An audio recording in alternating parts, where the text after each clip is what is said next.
próximo ponto que eu... Sidney, deixa eu só fazer um comentáriozinho aqui. Eu não sei se vocês lembram, mas eu acho que todo mundo, todo espírita já deve ter ouvido um comentário desse tipo, assim, olha, o centro espírita tal, ele é fantástico porque os médios lá são fortes, cara. Lá eles têm um contato direto com os espíritos superiores, então eles têm linha direta, entende? Então eles têm força e tal, eles fazem os negócios, sabe? Então, parece que gera um ranking de centros espíritas que estão mais ligados com a espiritualidade superior do que outros. E a gente sabe que isso aí é uma baita pavonice, né? A gente sabe que isso aí é um baita de um egoísmo, um egocentrismo absurdo, mas tem muita gente que se deixa levar por esse, sabe, por esse brilho falso, por essa, né, essa coisa fantasiosa, essa coisa...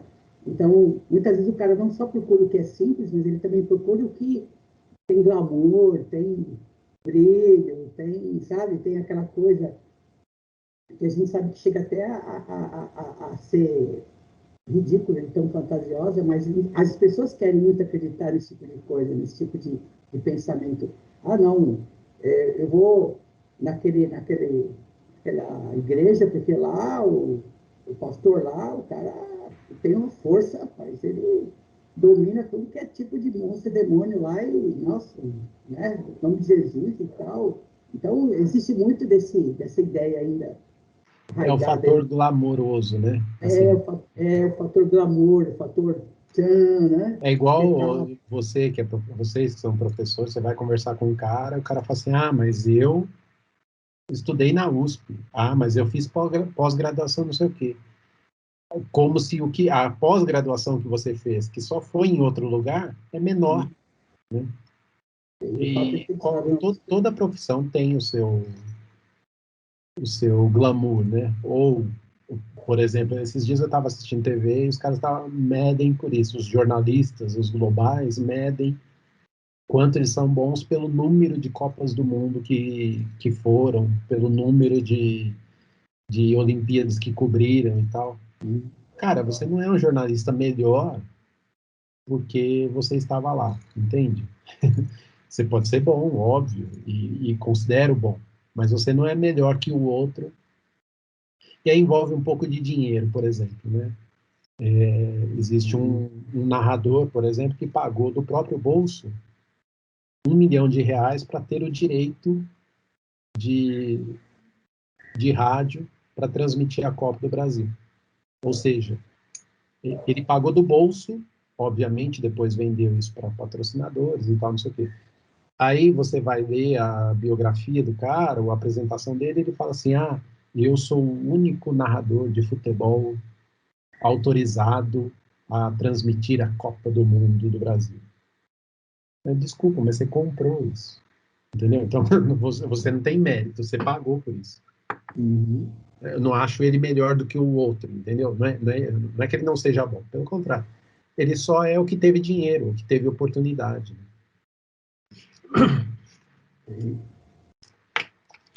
Bom, vamos em frente. Carla, você ia falar alguma coisa, não?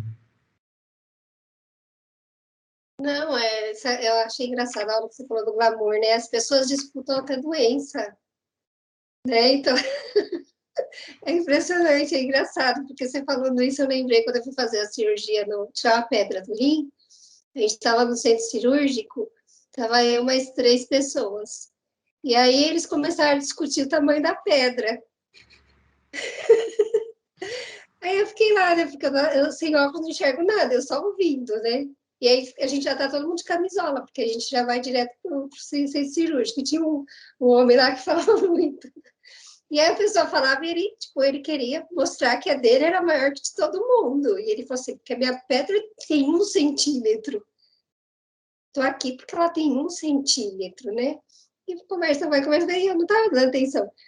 E aí ele olhou para mim e falou assim, você, qual que é o tamanho da sua... O que você vai fazer? Eu falei, vou tirar uma pedra.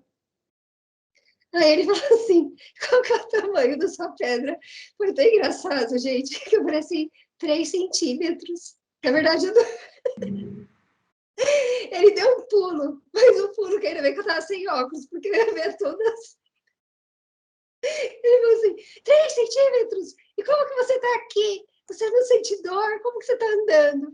Eu falei, normal, não tô sentindo nada.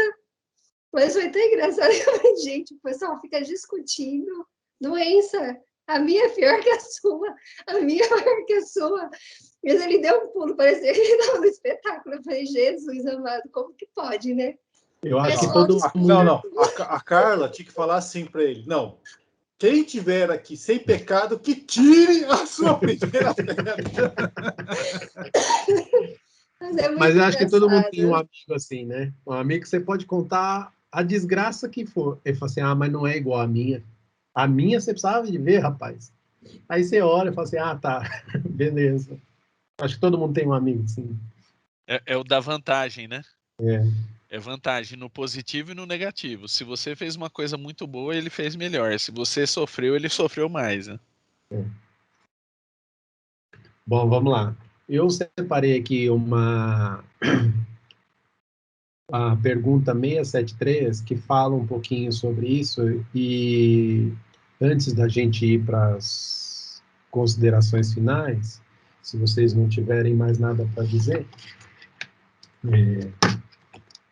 o que eu separei aqui foi, em geral, o que a gente falou foi o seguinte, que a gente, de preguiça intelectual, a gente busca mais do que a gente necessita, a gente tem, e aí, por consequência, expectativa maior do que a realidade. Decidir é a parte complexa da coisa e gera arrependimento. Quanto maior o tempo e maior a maturidade, mais a gente consegue separar ou definir o que é complexo e o que é simples e tratar isso de melhor forma.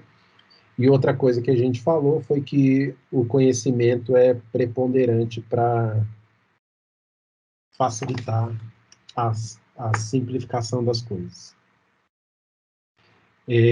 Eu vou ler uma pergunta aqui, a 673 do Livro dos Espíritos, que trata um pouquinho sobre isso que a Carla acabou de dizer, que ou a gente cuida de nós ou dos outros, né? Ou a gente faz bem pela gente ou pelo outro. Os dois a gente não consegue fazer porque acha difícil demais.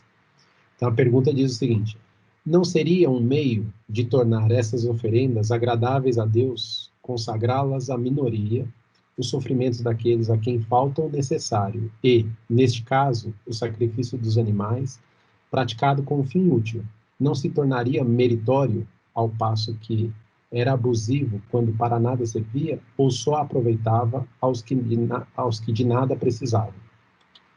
E aí os espíritos respondem: não haveria qualquer coisa verdadeiramente piedosa em consagrar-se aos pobres as primícias dos bens que Deus nos concede na Terra? Ixi, acho que eu falei merda aqui, né? Esse é o final da pergunta. Esse é o final da pergunta. Deus abençoa sempre os que fazem o bem. O melhor meio de honrá-lo consiste em minorar os sofrimentos dos pobres e dos aflitos. Não quero dizer com isto que ele desaprove as cerimônias que praticais para lhe dirigirdes as vossas preces. Muito dinheiro, porém, aí se gasta que poderia ser empregado mais utilmente do que o é. Deus ama a simplicidade em tudo. O homem que se atém às exterioridades e não ao coração é um espírito de vistas acanhadas. Dizer, em consciência, se Deus deve atender mais à forma do que ao fundo. Ou seja, ele define aqui que o complexo é externo e o simples seria o interno, né? A gente poderia fazer essa leitura. E, bom, eu não tenho mais nada. Eu ficaria aqui comentando sobre outros exemplos milhares do que é complexo e do que é simples, mas se vocês quiserem dar uma repassada nas suas versões finais do assunto, antes eu estava pensando nisso vindo hoje para cá, tarde, a questão assim, puxa, talismã, assim, esses artifícios que nós temos, as pessoas, nós, assim, nós seres humanos, a humanidade, talismã, imagens, ou seja, tudo aquilo que canaliza a nossa fé. Eu entendo isso como assim, o Flávio tá aí que vai entender a analogia, como um catalisador. Eu preciso fazer a reação, mas às vezes sozinho não dá, não rola. É ruim botar um catalisador? Não! Senão a reação não tem. Aí fica só com os reagentes ali, não tem produto nenhum. Eu jogo um catalisador ali, pum, legal, beleza. O catalisador, a função dele é botar os reagentes para reagir, depois ele sai de cena, por assim dizer, e eu tenho os produtos. Essa pergunta, nossa, foi bem feliz, Sidney. Eu gostei. Nem me ocorreu.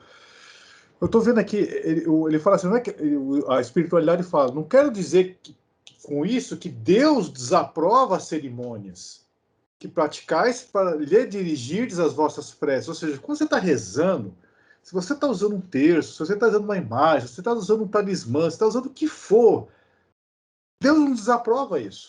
Porque ele está mais interessado no fundo do que na forma. Do que na forma.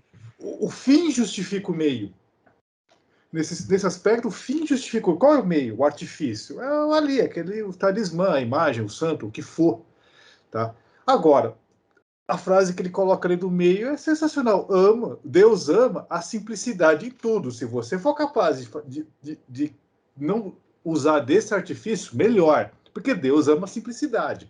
Mas ele não desaprova se você ainda não está naquele patamar de se apoiar, né, num catalisador religioso, vamos dizer assim, para chegar a Deus. Não desaprova. Ele quer que Deus quer que você chegue a ele. Agora, com ou sem amuleto, com ou sem catalisador religioso, é outra história. É a forma. Mas Deus não está interessado na forma, Deus está interessado no fundo.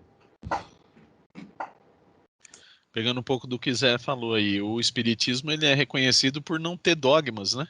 Mas nós criamos eles. Nós não temos um santinho na mão, mas quantos espíritos superiores que vocês conhecem que todo mundo se direciona quando tem um determinado evento?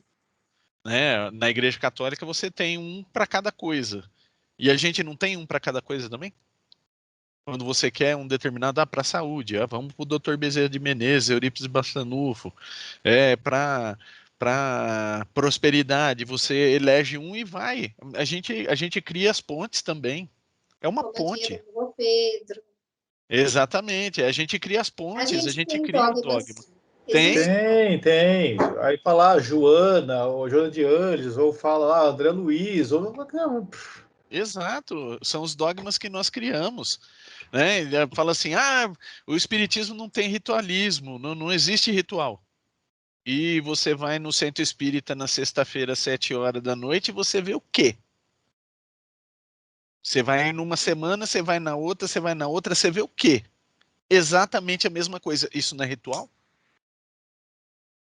Ou redefiniram. As definições de ritual foram atualizadas, porque para mim isso é ritual. Né? Então nós criamos os dogmas. O espiritismo ele não tem dogma. Nós criamos. Por quê? Porque nós precisamos de pontes para acessar as outras coisas. Porque nós não nos sentimos capazes de fazer um acesso direto, sendo que nós somos muito capazes de acessar diretamente. Mas nós não acreditamos que somos capazes. E a gente cria ponte por isso. E óbvio, né? Quando a gente cria ponte, a gente aumenta o nosso caminho, a gente demora mais para chegar. Isso é consequência. Né? Consequência, e aí pegando o que o Flávio falou lá no começo, com essa consequência das opções e das nossas decisões. Né? Eu acho maravilhoso a gente ter muitas opções. É lindo. A gente tem muita opção. Agora, tomar a decisão certa, escolher a opção correta, aí é complexidade boa. Aí o negócio entorta. Porque geralmente a gente não vai pelo caminho certo, a gente vai pelo mais fácil. E pelo caminho mais fácil a gente sabe o que acontece. E é o motivo da gente estar aqui hoje e da gente estar nesse plano aqui. Porque a gente fica pegando o caminho mais fácil. Alexandre, eu estava pensando justamente na questão do que a Carla tinha falado, uma coisa que ela tinha falado, né, que essa visão de que Nós, um dia, vamos ter uma visão tão ampla das coisas que nós vamos precisar da muleta da própria religião. A ligação com Deus vai ser uma coisa tão natural, e compreender, lógico, não simplesmente estar ligado, mas ter uma compreensão das leis divinas. Né? Isso vai fazer com que a gente tenha uma ligação tão natural com Deus que a religião mesmo já vai ter perdido um pouco de sua função. Mas no caso específico do Espiritismo, eu preciso ressaltar aqui o seguinte: nós vivemos um país predominantemente católico-cristão. Tudo bem, o movimento evangélico agora está forte e tal, mas vamos considerar que, principalmente no começo do Espiritismo, a influência do catolicismo é muito forte. Então, a gente meio que, por mais que a gente tenha estudado, por mais que a gente tenha buscado uma compreensão diferente, mas tem certas coisas, vamos chamar de ranços do catolicismo que acabaram se arraigando dentro do Espiritismo. Então, nós trocamos o nome, mas a função é a mesma. Então, por exemplo, a gente não fala de demônio, mas fala de espírito obsessor com a mesma função. Né? A gente não fala do inferno, mas a gente fala do umbral, do mesmo jeito. Então, assim, existe uma série de coisas que a gente faz que, embora não devessem ter essa conotação, acabam se tornando praticamente facsímile de coisas dentro das outras religiões. Porque a gente não conseguiu desvincular ainda. A gente não conseguiu se soltar, se desamarrar disso. Porque são tradições culturais muito fortes. Né? Que veio dos nossos pais, dos nossos avós. É uma cultura muito forte dentro da nossa mente. A gente nem para pensar, mas é uma coisa tão normal dentro da sociedade que acaba impregnando a gente. E sem querer, você está ali falando sem ter muita consciência, às vezes, por que a gente está falando isso. Mas é muito difícil soltar essas amarras, realmente. Vai ser um longo caminho até a gente transformar a prática espírita realmente em algo que mude a nossa visão das coisas, com profundidade. Tá? Eu fico com essa definição que eu acho que é muito bacana, que o simples está ligado ao essencial mesmo, que é exatamente você poder enxergar e ver o valor das coisas, independente dos padrões que a gente estabelece para eles, né? Então, por exemplo, quando eu olho alguém de uma outra religião e eu consigo ver o mérito daquilo que ele está fazendo, eu estou transpondo essas barreiras, né? E eu estou tornando simples isso. Por quê? Porque eu estou enxergando aquilo que de verdade é o que importa, né? A gente tem aquela questão de a gente sobe os muros, a gente sobe as coisas que nos impedem de ver o valor do outro, às vezes a coisa boa que está acontecendo, porque, como a Carla falou, a gente tem um egoísmo, né? O Sidney disse isso também, né? A questão do nosso ego, né? Que na maioria das vezes, até a Carla escreveu, falou uma coisa que eu achei bem interessante, que muito do nosso perfeccionismo é orgulho, né? Ah, então eu sou espírita, o espiritismo que é perfeito, então eu vou criando um templo que não existe, então isso vai tornando tudo muito mais complexo, quando na verdade eu não deveria dar valor para isso, né? Ah, para mim só tem valor alguma coisa se for bonito, ou se for pomposo, ou se eu puder postar no meu status, né, da rede social. Gente, eu acho que a partir do momento que a gente consegue entender que as atitudes elas transcendem o que a gente pensa, o que a gente tem, o que a gente, né?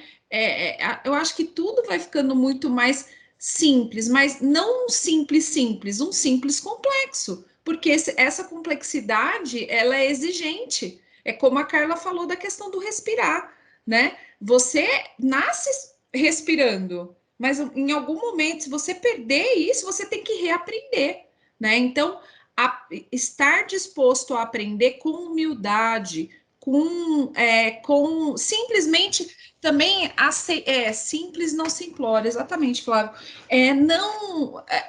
Assim, é entender que a gente não sabe tudo, é entender que a gente não é perfeito, né? E com isso, o simples é dar um passo de cada vez. Né? A gente já quer chegar lá no fim, já com todos os louros, subir no pódio e legal. Não é assim que as coisas acontecem. E aí a gente complica, porque às vezes um passo que a gente deu, né? Como diz aí na passagem que o Zé bem lembrou, Deus ama o simples. E o que é o simples? Talvez o simples seja você dar um passo. O simples seja você fazer uma escolha. O simples seja simplesmente você sair do muro.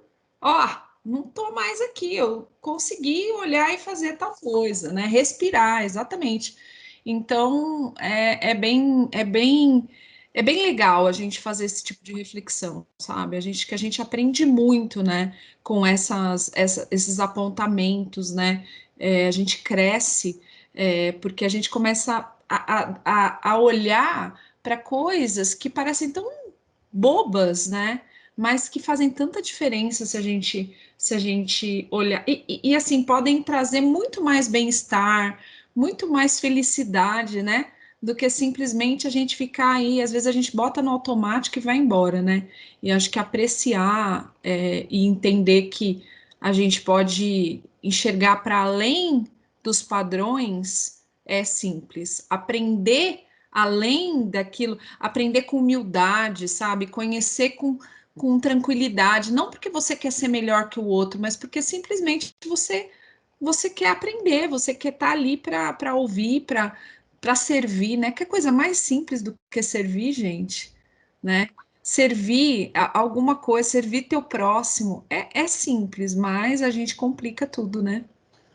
Ó, só pegar um gancho aqui na fala da Cláudia, que eu guardei, alguém vai falar e vou recuperar só uma parte que ela fala, o simples é o essencial, ou seja, a essência.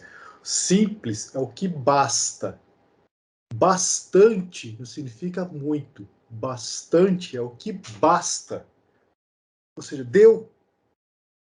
É como ele gosta do francês, né? C'est suffit. É o suficiente. É o que basta. Bastou. Pronto. Não precisa ir além. Fica na essência. É só uma parte aqui. Já diria o Antoine Exupéry, né? L'essentiel. O que é a frase, José? Você sabe em francês? Não? O essencial é... Não sei a frase, mas enfim. eu vou lembrar até o final. Depois você lembra. Pega aí na internet. Fala aí, Carlos, quer falar? Não? Uma coisa muito simples que a gente vê, que é muito simples mesmo, é destruir. A lei de destruição é muito simples. A gente leva anos construindo muita coisa, mas para destruir é um segundo. Então, acho que ela é extremamente poderosa, essa lei, né, de destruição.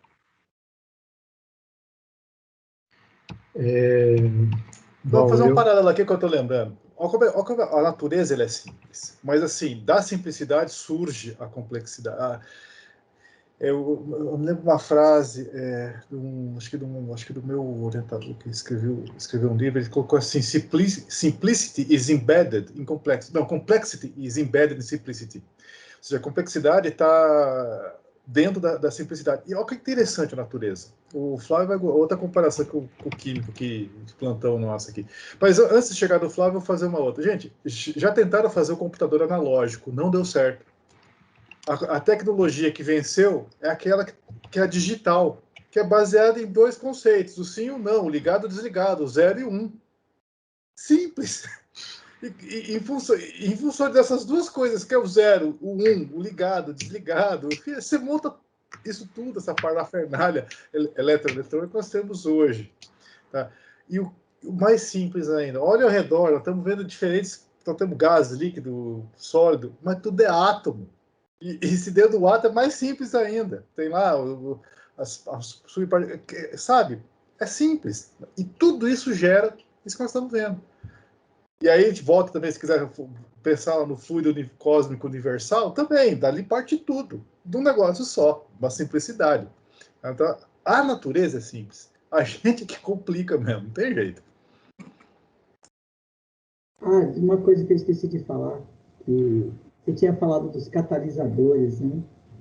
Os catalisadores, eles são aquelas substâncias que diminuem a energia de ativação das reações. Então, elas agilizam com que as reações aconteçam de uma forma mais rápida.